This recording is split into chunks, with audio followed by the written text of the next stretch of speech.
John Graney, and give it up to John.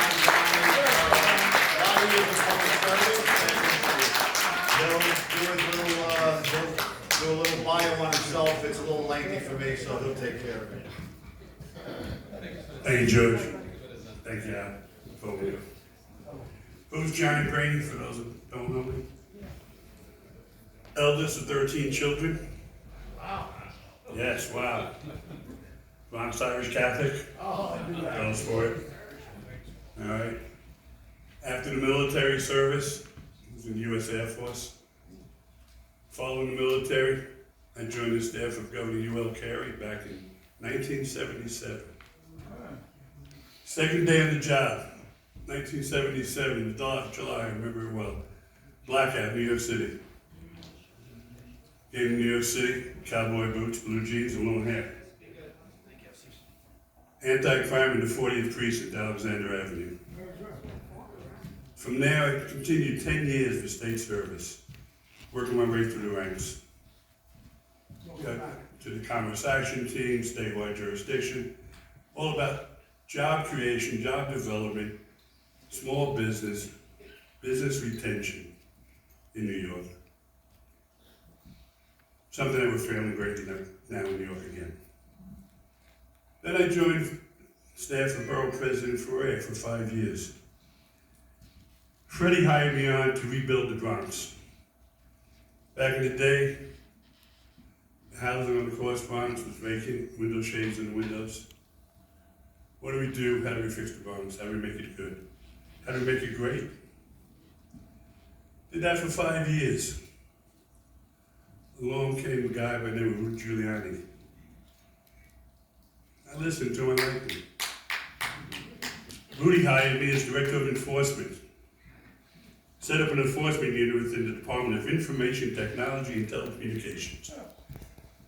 Story goes, he's walking down the street one day, he sees a public pay telephone, graffiti, broken wires hanging down, everything else, trip hazard. Who is in charge of these? Nobody knew. Using them for drug dealing, grand concourse, money laundering, so many different things. We took 50,000 of those units off the street within 2 years, illegal ones. And through a lot of fights with the mob over them and some other bad boys and girls. We did it. I proceeded with that. Then came out in 9/11. I was Director of Enforcement still, but now with the New York City Office of Emergency Management. I responded as many of us did. Lost a lot of friends and family. I was down at 7 World Trade was our command center back then. It was the third building to go down. 10 months I worked in that pile. Continued with OEM, 2011. 9/11 issues started hitting me, kept on swinging. But then I had to step back, take care of a couple of health issues. But I didn't, it did not stop because I transferred over to the Board of Elections to help transition in those new voting machines from the lever machines to electronics. I have an idea how they work, what it's all about. My life has been given to the community. A lot of folks know me within the Bronx, within this community itself. I live right over here in Ellsworth. Been there before that over here in Quincy next to the 405. I've been fighting for the city and state, and I will continue. Hopefully get elected as assembly, and I will. And Mike said a few things. I remember Rodman's Neck myself. I remember 1987 talking about Rodman's Neck. For God's sake, it's been a long time.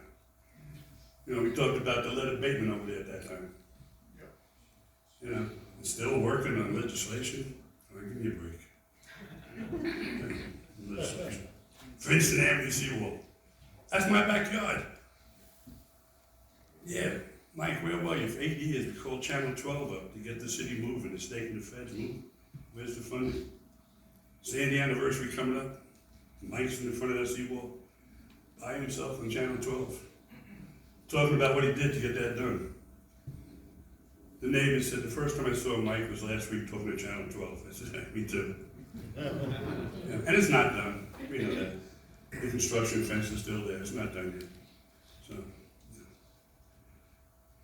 I know the issues. I'm not a career politician. I'm retired. Do I need to do this? No. But I'm blessed. 5-time cancer survivor.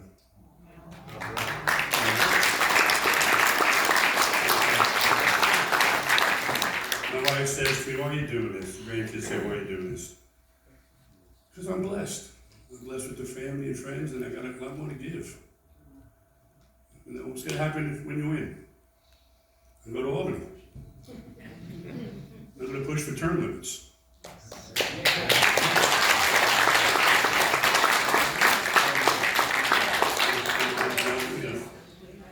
It's going to be a fight. Knuckleheads up in Albany. I called Mike a couple of weeks after I decided to run. I said, Mike, I'm going to run for the Senate against you. All right. Why? It's not against you, Mike, personally. It's against the policies that you were backing in Albany. It's about the Senate policies. It's about the governor's office. Things are out of hand. If they're out of hand nationally, and state and city, they are certainly out of hand here in the community. October 4th, Monday morning, I called a press conference in Orchard Beach to talk about Tent City. Samantha joined me, Tina joined me. The elected officials were invited. Community showed up. It was not an issue of not in my backyard. Get that straight. It's not about that. We don't practice that not in my backyard. When I was at OEM, I co-authored the hurricane plan. I know Orchard Beach is in a hurricane zone. There's 1,001 tentacles to the issue of migrants. I won't get into. That night, Mayor Adams announced he was moving it because of the ponding problem. Okay, that's good. Where's it going? Randall's Island. Where's Randall's Island? In our hurricane zone. Thank you. That's okay, we're gonna process them in 4 days. Okay, what are you gonna do then? Where are they going? I'm glad we got the bus loads in that we did to wake up this administration that's there in the city, in Albany, and in Washington. There's more than 2 million that came through the border. We know that. It's not just the southern border, they're coming up through Canada as well. You know, I have friends up there still working, telling me all about it. It's an issue that's got to be addressed. Does it drive up crime? It certainly will. Crime is up as it is. The Bronx is the leading in New York City. That would be something. We're the leader in crime. We lead number 2 in education. Mike's the chairman of the education committee. Bronx. Number 2, family education. Goes on and on. Job growth. Everybody screams and hollers. There's help wanted signs all over the place. But if we don't give the kids vocational schools where not all kids want to go to college, we don't give them the alternate choice, you know, it's not fair to them or us. I go on and on with the issues. I'm not going to prolong this by doing that, but I ask you to visit my website. I will give everybody a card to hit that QR code on the back. That high technology stuff kind of confuses me, but I'm learning. With that, I throw it out to you for any questions you may have. Anybody got any questions? Yes, in the back. Al? You mentioned that Mike is the education chair. I wanted to ask him that. And the Bronx is the second failing school district in the state of New York, and the education chair lives here. He said he's given money to our education, it hasn't filtered down. What would be your answer to our failing schools? Our kids, I live in Co-op City.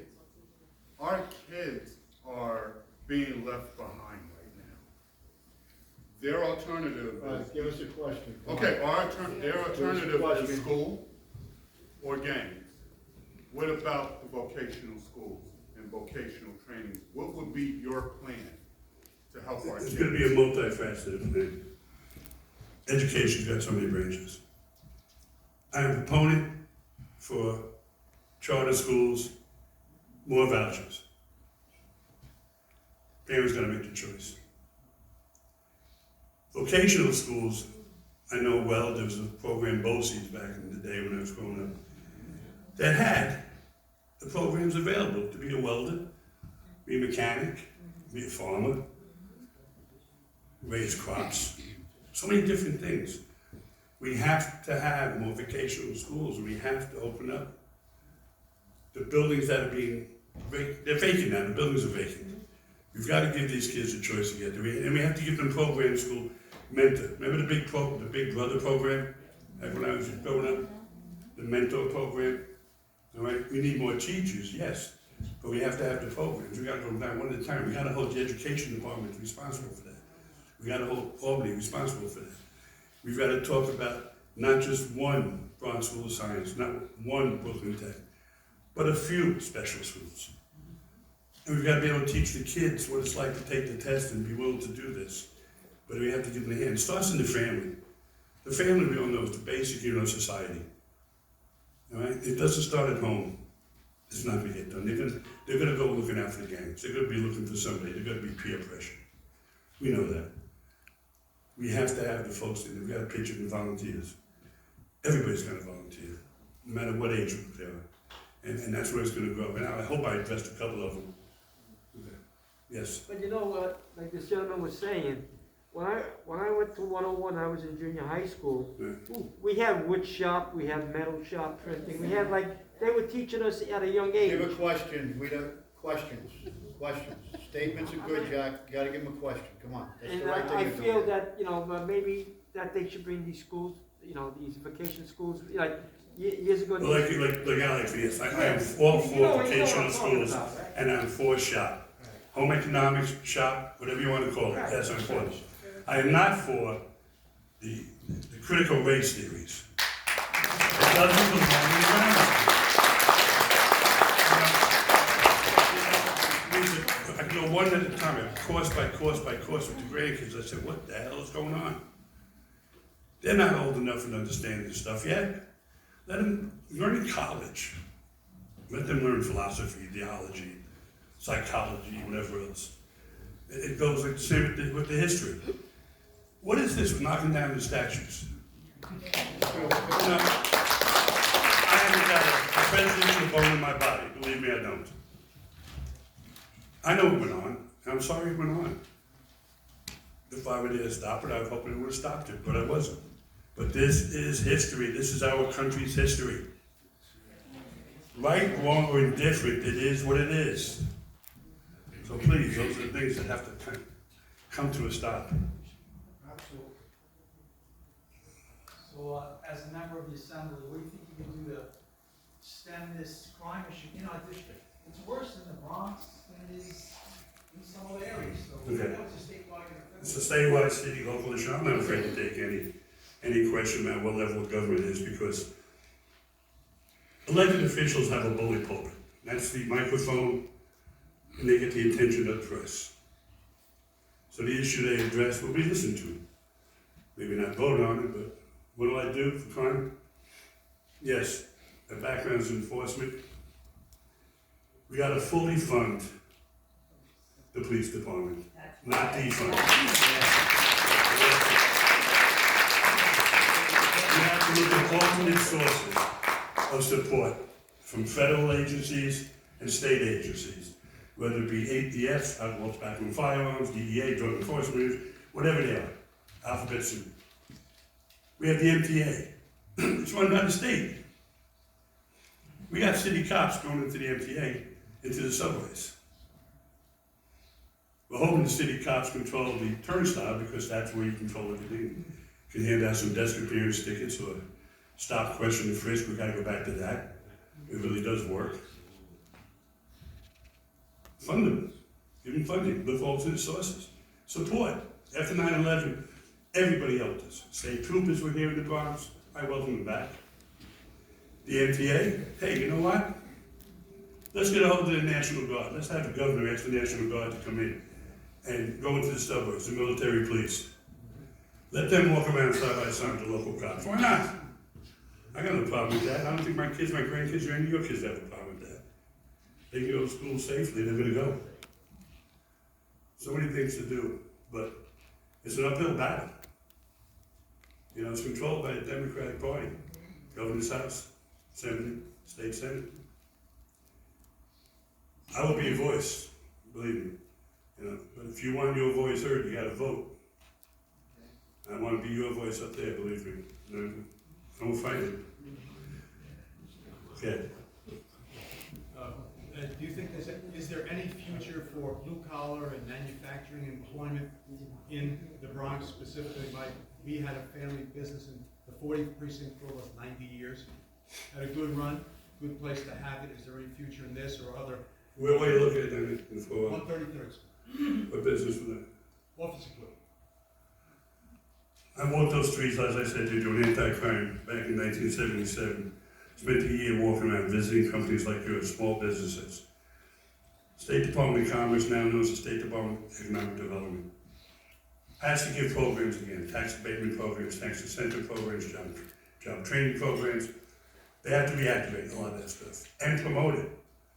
Not just by media, but actually get their staff walking the neighborhood like I used to walk and knocking on the business guy's door.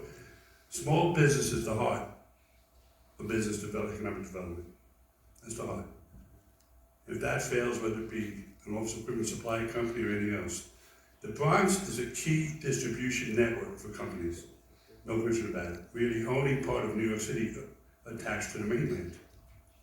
So, yes, business economic development is in the forefront. As it says, 5 issues. Those 5 issues haven't changed since I was a kid sitting at the dinner table with my parents. You know, it's crime, public safety, economic development, job creation. Everybody needs a job, whether they're in high school, after school, whatever it may be. You know, you need that, you need the education. The one I like most is you need the health and mental health. That's the one question I was waiting for, health and mental health. You know, we're losing so many good nurses to other states, as we're losing police officers to other states. We're losing them constantly. We need more nurses, more doctors. We need more education, more affordable education for these individuals to become nurses and doctors. Those programs. And housing. Affordable housing. For low income, the no income, the seniors, the vets, the disabled vets as well as disabled others. There's a lot of housing stock out there. So, those 5 issues were issues at my dinner table when I was a kid growing up, and they're still the same today. Have they gotten worse and worse over time? They have. They got better. History repeats itself. What I'm seeing now is like we saw in 1977, actually 287. Remember Needle Park? Everybody ever know Needle Park? Yeah. Right, remember that? Yeah, we'll consider it. The drugs, hanging out. They used to call them the bums. The real word is the homeless, the mentally ill. So there are so many things to address right now. If I have a voice to designate any of these, I will. So please remember me, have your family do it. The thing is, get out and vote, please. One more, yeah, I'm sorry. Yeah, you made a statement before, you said they moved them out of Orchard Beach, Yes. put them in Randall Island, and then you're like stumped, you said, what do we do with them? Send them back. Well, this young lady said, send them back. Why is that a problem? Why, if you're an American and you're illegally in another country, they Yeah. deport you. You got 4 million people. Let's talk about what's lacking. We got 4 million people came through the border in the past year and a half, almost 2 years, because the door was left open. There was a program in effect that was working. Stay in Mexico, remain in Mexico, process like everybody else had processed. How do you catch those 4 million? How do you catch the ones that are lost in the system? I don't know. It's a thing to be addressed. It's a federal plan. It's got to start in Washington, where Tina hopes to go, and I expect her to be there. Stay in the